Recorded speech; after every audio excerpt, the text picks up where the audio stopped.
Welcome back from a short break. So as we've said before, we are going to explain expansion in terms of the particle model of matter. Now let's begin.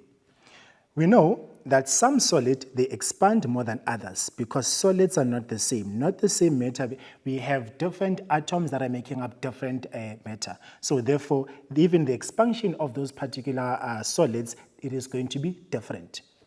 Now, when we choose materials for a new job, it is important to know how much they will expand. So whenever you are trying to choose certain material for something else, you need to make sure that you know that how much they are going to expand and contract due to the change in temperature.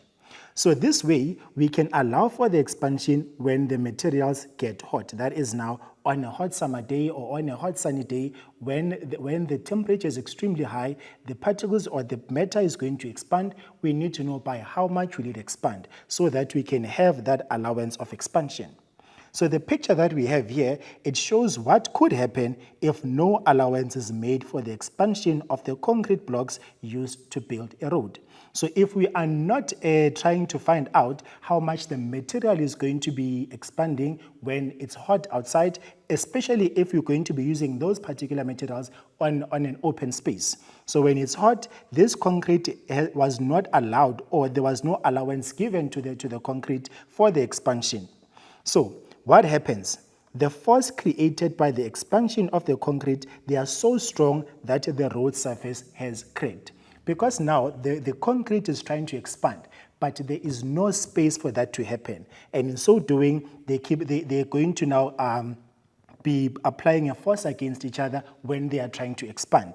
In this particular picture that you have here, the material is trying to expand to the left, the other one is trying to expand to the right, and therefore there's going to be a force, opposition force that is happening between those particular materials. And because there's no allowance, the road is going to start to crack. So if we do not allow for the expansion of the material, some of these things are going to crack and some of them they're just going to break because there's no allowance.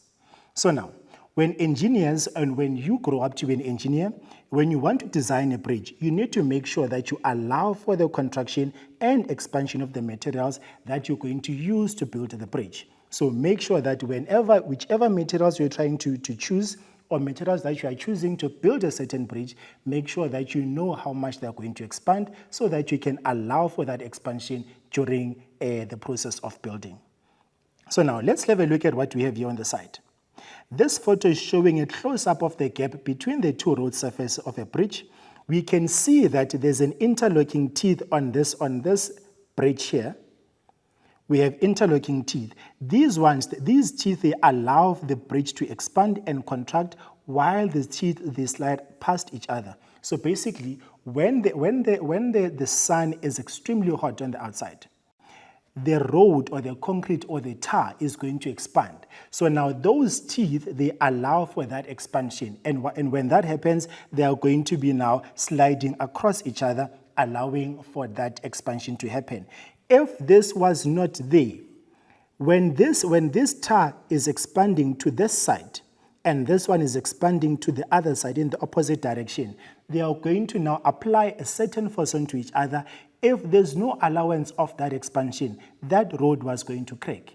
So because there's an allowance of that expansion on a hot day and the contraction when the temperature cools down, then that road will not crack on a hot day or even on a cool day. So this picture that we have here shows exactly what happens when temperature increases of the surface and when temperature decreases on the surface. When it increases, the particles, they expand, and once they expand, they are going in opposite direction. And when it contracts, it goes back to its original state. So now, when a substance cools, that one we know now, that when a substance cools, the energy is removed. So now that is, we are decreasing the temperature, right? So we start by increasing the temperature, so we're supplying energy into the system or supplying energy onto the substance.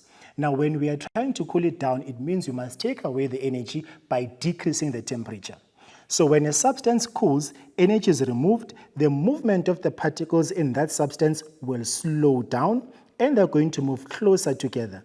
Remember, when we are decreasing the temperature, the particles start to move slower and slower and move closer together, meaning that the spaces between the particles is going to decrease. So as they move closer and closer together, they are now filling in those spaces that they initially created when the temperature was increased. Now, this is why most materials contract when they are cooled. So when we are decreasing the temperature, the particles or the materials are going to contract because they're moving slower. The particles making up that material are moving slower and closer together, and the spaces between the particles is also going to decrease. And therefore, they appear to have been decreased in size, whereas the size and the number of particles remains the same. Just that the spaces between the particles is going to either increase or decrease depending on what you do to the temperature. So now, let's look at what we have here. We have this metal ball that is now sliding, that is able to slide in and out of that space there. So when we are increasing temperature, when we are heating this ball, the particles that are making up that particular metal ball, they are going to increase in terms of the spaces between them and appear to be larger. And when that happens, that metal ball will not be able to slide in and out of that hole there. Why? Because the particle has, or the material has expanded.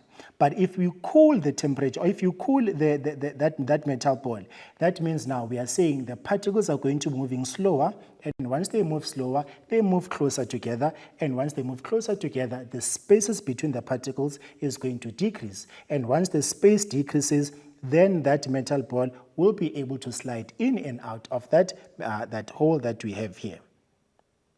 So to recap, what we are saying is when we have a certain material and we increase the temperature of that particular material, the particles making up that material are going to start moving faster and faster, meaning that they're going to gain more kinetic energy.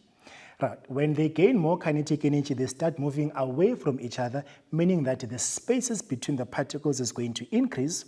And once the spaces between the particles increase, then the material itself will appear to be larger because now there's more space between the particles. Now, when we remove the temperature, or when we decrease the temperature, the particles making up that particular material will start to slow down. And once they slow down, they're going to be moving closer and closer to each other. And if they do that, the spaces between the particles is going to decrease. And if the space decreases, the particle or the material itself will appear to be smaller and smaller in size, which is why that metal ball is able to slide in and out of that hole because the temperature of that metal ball is small. The particles, they are closer and closer to each other, hence it is able to move in and out of that metal hole. So learners, I hope you had as much fun as I did in learning about the expansion and the contraction of materials. Until I see you next time. Bye.